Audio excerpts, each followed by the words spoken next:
The US dollar has been the world's reserve currency of choice for decades now. But Ken Rogoff says things are changing. It could keep its monopoly, but lose a lot of the privilege from it. People could be just holding less reserves, holding less quote-unquote safe assets.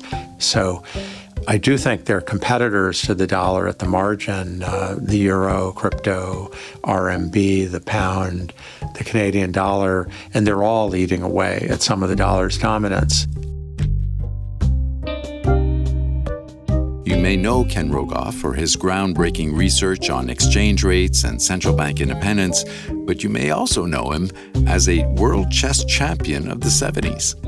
Either way, his experiences as a teenager playing chess in the Soviet-controlled Eastern Bloc and later studying at Yale and MIT under some of the greats in economics gives Rogoff a pretty unique perspective on why economies work or don't. His latest book, Our Dollar, Your Problem, studies the rise of the US dollar as a reserve currency and things that might cause it to fall, like debt. So there's been this idea everywhere, but particularly in the United States, that debt's just a free lunch, that interest rates are always going to be really low. Well, those days are behind us, Rogoff says, and at some point you have to adjust. And we have very little political will to adjust at the moment.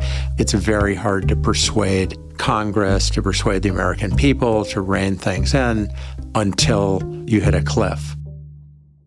Ken Rogoff is now a professor of economics at Harvard University, but he also served as chief economist here at the IMF in the early 2000s. He was invited back recently to talk about his book, which was a great opportunity to sit him down in front of a microphone. Thank you so much and welcome to the podcast. Well, thank you. So maybe we should start with how we got here. How did we end up with this, the US dollar being so dominant as an international reserve currency? Well, the short answer is World War I and World War II.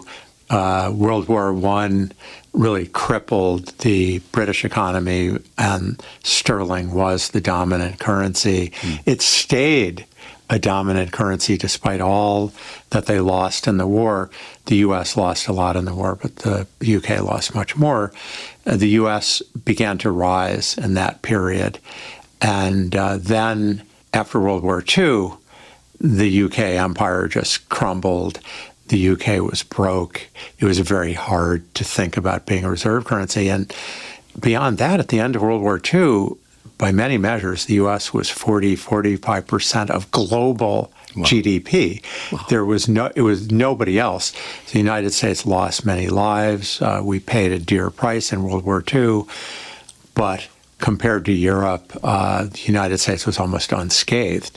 So we were the dominant economy, and there was an agreement made towards the end of World War II, somewhat contentious with the British, that put the dollar on a pedestal. And we had this system where everyone had to peg to the dollar and follow the dollar. The U.S. could do whatever it wanted, but with one big caveat. For official creditors, we had to trade dollars for gold if they asked. So that was certainly a constraint on our behavior. The book's title comes from 1971, when Richard Nixon shocked the world. He was our president, the United States president. He shocked the world by saying, you know what we said about trading your dollars for gold? Not anymore. We're not going to do it. But so the dollar had been placed on top. On the other hand, the 70s, the dollar lost a lot of ground because it had massive inflation. Europe went its own way. And so it's gone through a cycle. And as you just mentioned there, the title of your latest book, Our Dollar, Your Problem, I assume, I know it's a quote from Nixon's Treasury Secretary, but I assume it implies the U.S. pursuing its own interests.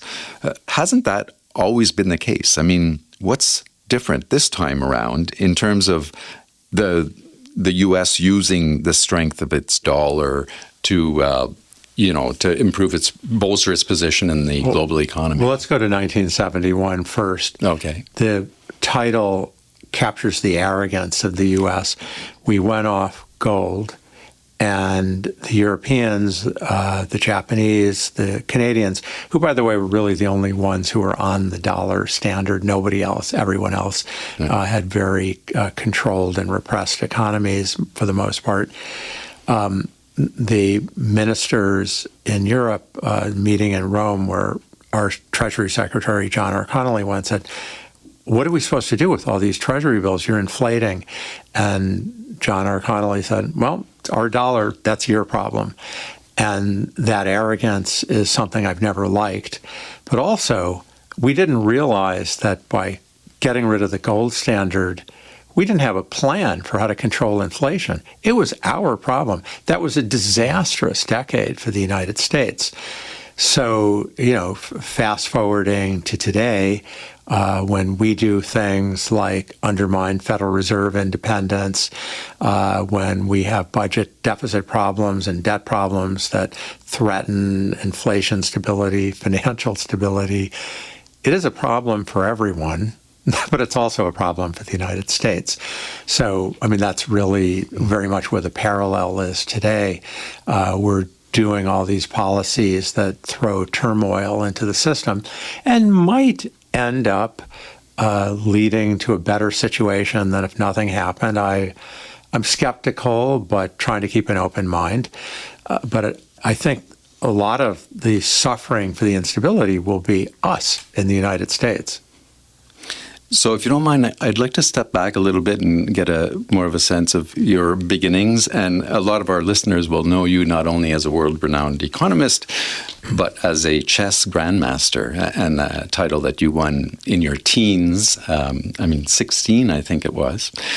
And that is remarkable. But what I thought really interesting was how you decided to move to Yugoslavia on your own to play chess. And this is Yugoslavia in the early 70s, right? So it's under Tito. Communist Yugoslavia. It's a communist state. Yeah, very communist. So how did all that come about? And did it perhaps have any influence in you deciding to pursue a career in economics? Well, back then, the two best countries in chess were Russia, Soviet Union, and Yugoslavia. There were a number of other countries that were good. The United States had a few really good players, but it didn't have a lot of tournaments. There wasn't a lot of sponsorship, whereas Europe did. There were tournaments in Spain, England, but a lot of the best players were in Yugoslavia. So I went to live in Europe. I was playing in tournaments around Europe. I was very good already. I was making money doing it. It wasn't a question of, starving or anything. And so I didn't have any support. I was just making money playing chess. And I wanted to get better. And if you want to get better, you got to play the best. And so going to Russia wasn't possible at the time. You couldn't go live in Russia, but you could go hang out in Yugoslavia. So I went to live there. And I would say I learned a lot. It's not just passing through for a day, but really living there, seeing other people's lives, getting a feel for what socialism was. I wish some of today's young people could have an experience like that. Because it was a communist state, but fairly... It was slightly more liberal. They had a little bit more free market orientation, just slightly. It wasn't China. China today has a huge free market orientation, but it had a little bit. Tito experimented with that, and it was considered to be by far the most affluent. But, I was looking around, it was not very affluent. I was everywhere in Yugoslavia. So when I was being taught later at Yale, I decided to go, and I decided not to stay in chess. Becoming an economist started later. I was taking an economics course, and I was being told Russia is going to catch up to the United States. Our textbook taught us that. A lot of the famous professors taught us that. And I was thinking, well, wait a second. Yugoslavia is richer than Russia.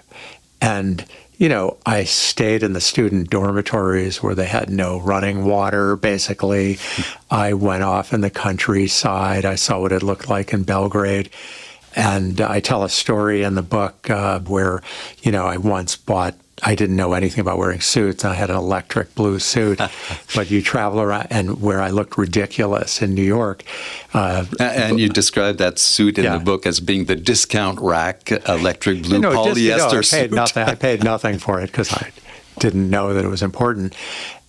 But when I was traveling around in Eastern Europe, they go, "Wow, that's so cool. Do all Americans have such great suits?"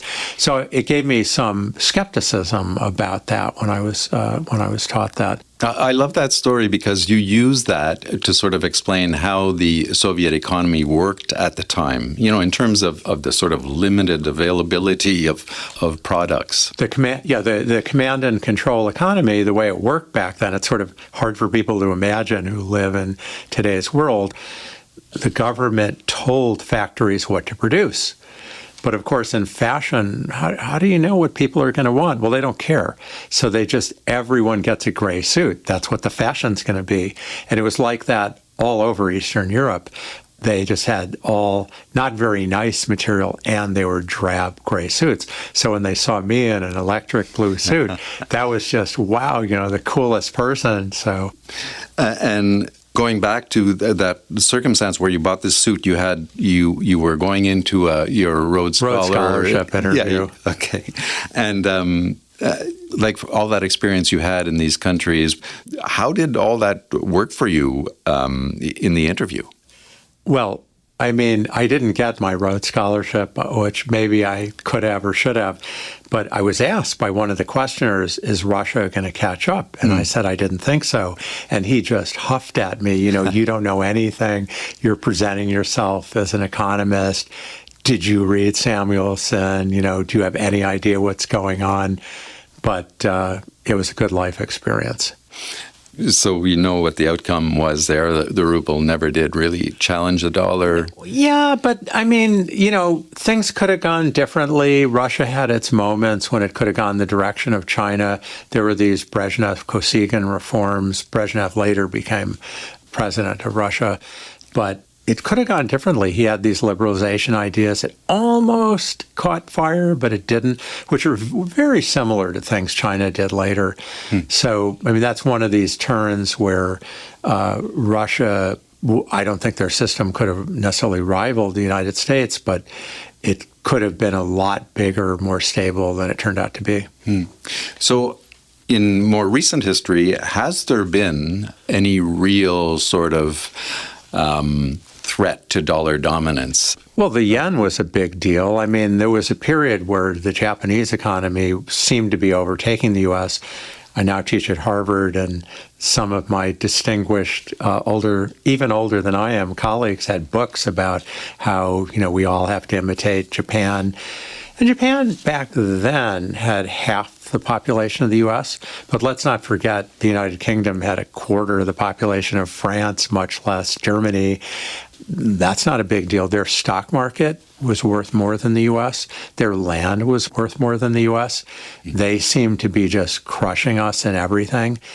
And we came down hard on them. And I don't think they handled it very well. Had they handled things better, I think Japan, instead of falling to be really one of the middle upper income countries now and not upper income countries where it was second to the U.S. Now it's not really much better off than Italy, which we know is not better off than Mississippi. They handled it very badly and ended up having a disastrous financial crisis, not coming out of it. But things could have gone differently there. There are these episodes in history where, had things gone differently, the dollar might be on top, but not as much.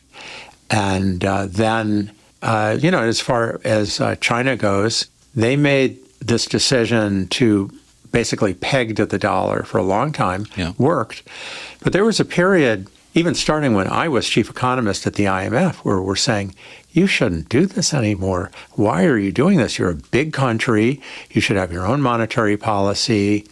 You're a fast-growing country, so if you peg your exchange rate, it tends to cause appreciation. It tends to make non-traded goods, services, haircuts, golf memberships, house prices go up too fast.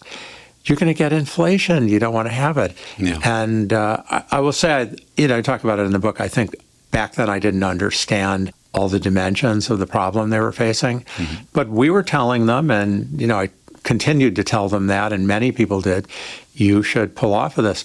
Had they not stuck to this fixed exchange rate, which I think after a while did not work for them, after a while distorted their development, slowed it down, had they not done that, the dollar would be much smaller today. Asia is half the dollar block. And if China hadn't been circling around the dollar, Asia might be, a quarter of the dollar block or a third of the dollar block. Mm. Yeah, and I know you're a big proponent of independent central banks, as many are.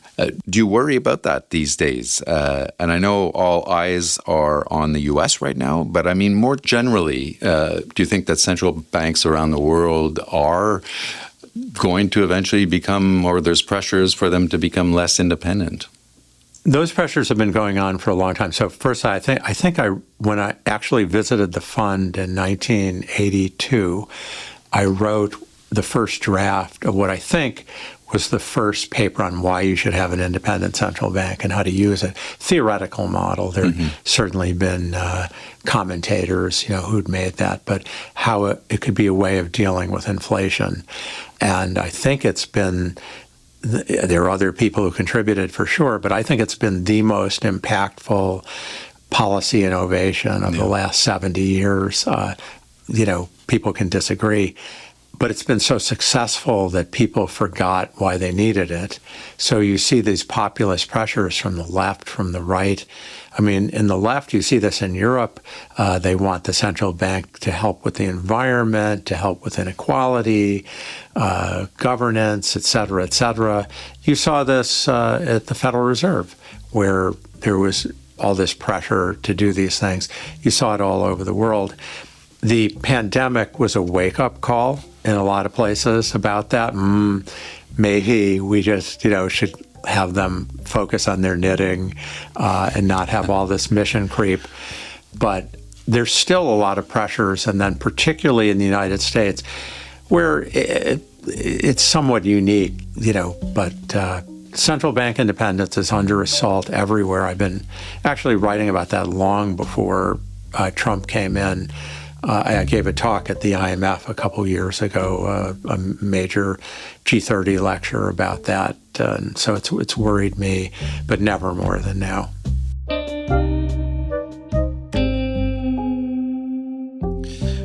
So let's talk about what might compromise dollar dominance in time. And in the book, you talk about tariffs for one thing, but then also inflation, complacency, and several other things that you think might contribute to that. But you say the big danger is within, and you have a lot to say about debt, describing it as runaway debt, and you reject, if not spurn, this notion that U.S. debt is safe debt. What kind of pressure can debt put on the dollar? So there's been this idea everywhere, but particularly in the United States, that debt's just a free lunch, that interest rates are always going to be really low. Why are you caring? Why are you worrying about it? And when people say to me, people have been talking about debt for 30 years, it's just never going to be a problem. The day has arrived where interest rates have risen, and if you believe, as I do, we're talking about long-term interest rates, that interest rates are going to stay high for a very long time. There's structural factors making them high, not just in the U.S., in the U.K. and France and Japan, everywhere. Okay, debt's a bigger problem. If you have everybody knows if they have a mortgage and they're paying 2%, they don't want to, but if you have a 7% mortgage, it's brutal. It's just something completely different. And we haven't jumped that much, but our interest payments to GDP have nearly tripled in a short period. They're bigger than defense expending now in the United States. Yeah. So this has really been a big change. And at some point, you have to adjust. And we have very little political will to adjust at the moment. I don't blame any particular leader for this. I think had the U.S. had a completely different president, we'd still have a giant deficit. Yeah. It's very hard to persuade Congress, to persuade the American people to rein things in until you hit a cliff. And that's why I argue in the book that it's more likely than not that that's going to happen over the next 4 or 5 years. I finished the book before I knew who'd be president. This is not a comment on Trump. I thought the same thing would happen if his opponent Harris had won. And so we can't talk about debt without talking about the fiscal position in the U.S. And you, in the book, you also describe that as being concerning, to say the very least. Well, sure. I mean, if the interest rate's zero, and that was the position of this anti-austerity narrative that a lot of left-wing economists, but some smart left-leaning economists also had, the idea we used to have to worry about debt, maybe. Now we don't. Interest rates are zero. And that this bled over into the IMF's work, to say the least. And I would say to them, okay, this week the interest rate's low, but you basically have a mortgage where the interest rate rolls over all the time. If interest rates don't stay low, you're suddenly going to owe a lot. And I was told, I gave talks all over the world at the U.S. Treasury, academics, certainly at the IMF. I was told, no, they're not going up. It's very, very, very unlikely. The dominant theme was Larry Summers' secular stagnation. Paul Krugman argued interest rates would be approximately zero, real interest rates forever. Olivier Blanchard, who was a great economist and I would say pretty balanced on the whole, but he also came up with an argument along these lines. And I've always said, you might be right, but why are you betting the farm on this? What if you're wrong? What if there's a war? What if you need a sudden military buildup? And we're not just talking about the United States, we're talking about Europe, although we're also talking about the United States. Don't you need an IMF speak fiscal space to do that? I think the public got sort of drawn into this. It became, in TikTok and everything, where they confuse borrowing, which is good. I'd love to be able to borrow and pay for stuff and make stuff free, and owing a lot, which is debt, which is bad. But the progressives and these other economists argue, nah, it's just not an issue because we never really end up having to pay anything, so why do you care? Well, here we are, today, where it's not just the United States, it's also many other countries, where maybe it'll pass, maybe interest rates will collapse again, but if it doesn't happen pretty darn soon, and I don't think it will, and I'm talking about long-term interest rates, not policy interest rates, we're all running into trouble. So getting back to the dollar and what competes with the dollar, it could keep its monopoly, but lose a lot of the privilege from it. People could be just holding less reserves, holding less quote-unquote safe assets. I could have a monopoly on ice cream in Boston, and if my ice cream's not very good, people are going to eat less of it, and you have to make money in other ways. So I do think they're competitors to the dollar at the margin, the euro, crypto, RMB, the pound, the Canadian dollar, and they're all eating away at some of the dollar's dominance. But the biggest problem is that maybe I just don't feel safe in anything, and then I'm not going to pay the premium. I'm going to demand a higher interest rate, and that gets back to the debt problem. We already said interest rates were high. Maybe they'll be even higher. So one aspect of the debt problem I found surprising actually was to what extent this increase in U.S. military spending is contributing to the debt and to the fiscal burden. And, in terms of dollar dominance, does military power generally help to strengthen a reserve currency? I think being a geopolitical power is essential to being a major reserve currency. And the fact the euro has done as well as it has without doing that is actually a testament to how many other things Europe gets right that they're able to do this. So having a strong military, first of all, there's certain superficial ways, but, that the money's safer because you can protect it. Also, there are countries which are in the security umbrella of the United States where it's sort of natural for many reasons to use the dollar. More subtle is that the military power of the United States leads into other negotiations about how the whole global financial system is organized. They can range from how the IMF voting works to how SWIFT, that's the international payments mechanism, works. And the sum of all this is that the United States dominates the back office of the global financial system. What do I mean by that? That's where the books clear. Ken makes a credit card purchase at some store. The store brings it to the bank, et cetera. Who's at the end of the day, keeping that accounting? We have this system. The typical listener has no idea it's going on, but it's a back office. The U.S. dominates that because of our dollar dominance. And that gives us power to do sanctions. That's why our sanctions are so powerful. And we spy on everybody. Of course, we use the information on what you're doing. You've got to be kidding. I think the Europeans who specialize in this are aware of it. So that's been a big benefit. And as we start to lose our dominance, that falls very quickly. So in other words, if I could only use American Express as my charge card, they're going to know everything about me.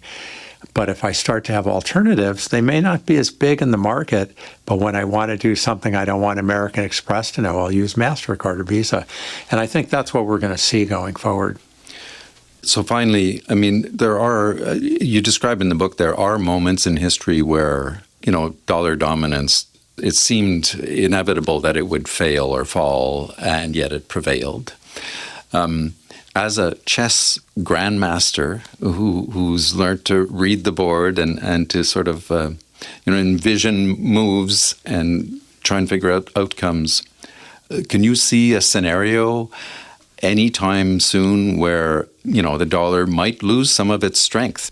I think it's likely that the dollar will lose some of its strength, and certainly the U.S. is trying tactics to fight back.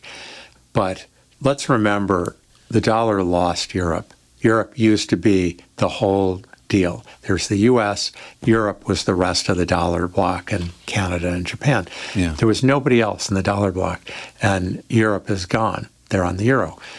Asia is now half the dollar bloc, and China is central to that.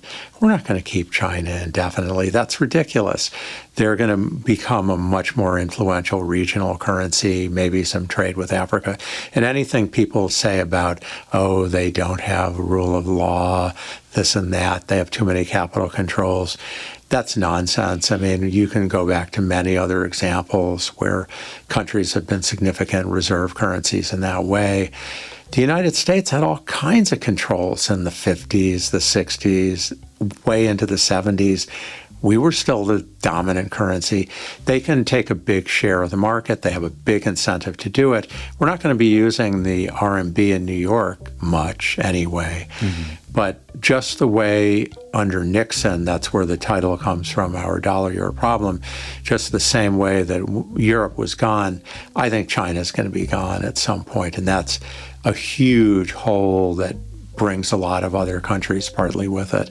So I think that's actually very likely. It's not the end of the world by any means, but I'd be very surprised if we don't go in that direction, because China has such strong incentives to have information independence, even aside from currency independence. Ken Rogoff, author of Our Dollar, Your Problem. Thanks so much for sharing some of your insights today. Yeah, thanks for having me.